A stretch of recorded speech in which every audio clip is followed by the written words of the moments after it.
గౌరవ డీజీపీ గారు మొట్టమొదటి రోజు ఒక మాట చెప్పారు, ఈ రాష్ట్రంలో ఏ బుక్ నడవదు, కేవలం కాకి బుక్ మాత్రమే నడుస్తుందని డీజీపీ గారు చెప్పారు. మరి ఈరోజు ఈ ఎపిసోడ్ అంతా చూస్తూ ఉంటే మరి ఈరోజు ఏం జరిగింది? ఎందుకంటే సోషల్ మీడియాలో ఒక చిన్న పోస్ట్ పెడితేనే లేదా రీట్వీట్ చేస్తేనే ఇమీడియట్గా అరెస్టులు చేస్తున్నారు, కేసులు పెడుతున్నారు కదా బీఆర్ఎస్ పార్టీ తరఫున ఉన్న వాళ్ళకి.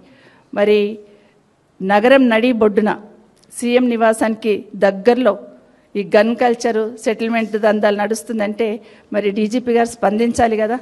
ఇంత పెద్ద ఇష్యూ నడిచింది, సీఎం గారి ఇంటికి దగ్గరలోనే గన్ పెట్టి బెదిరించింది అన్నప్పుడు ఖచ్చితంగా డీజీపీ గారు ఎంక్వైరీ చేసి స్పందించాల్సిన అవసరం ఉందా లేదా? ఇది ఇట్లాగే వదిలేస్తే గల్లీకి ఒక గన్ను, బస్తీకి ఒక గన్ను, ఊరికొక గన్ను తెచ్చిపెట్టుకొని కల్చర్ని ఎంకరేజ్ చేసినట్టు అవుతుంది. ఆ ప్రమాదం ఉంది. ఇప్పటికైనా డీజీపీ గారు స్పందించాలి. ఎందుకంటే నేను అడిగినాయన్ని, ఒక మంత్రి గారి ఇంట్లో ఒక నిందితుడిని పెడితే ఖచ్చితంగా యాక్షన్ ఉంటుందా లేదా? ఆ నిందితుడిని మంత్రి గారే స్వయంగా తప్పిస్తే యాక్షన్ ఉంటుందా లేదా? ఒక మంత్రి గారి కూతురే ముఖ్యమంత్రి గారే మాకు గన్ ఇప్పించినంటే యాక్షన్ ఉంటుందా లేదా?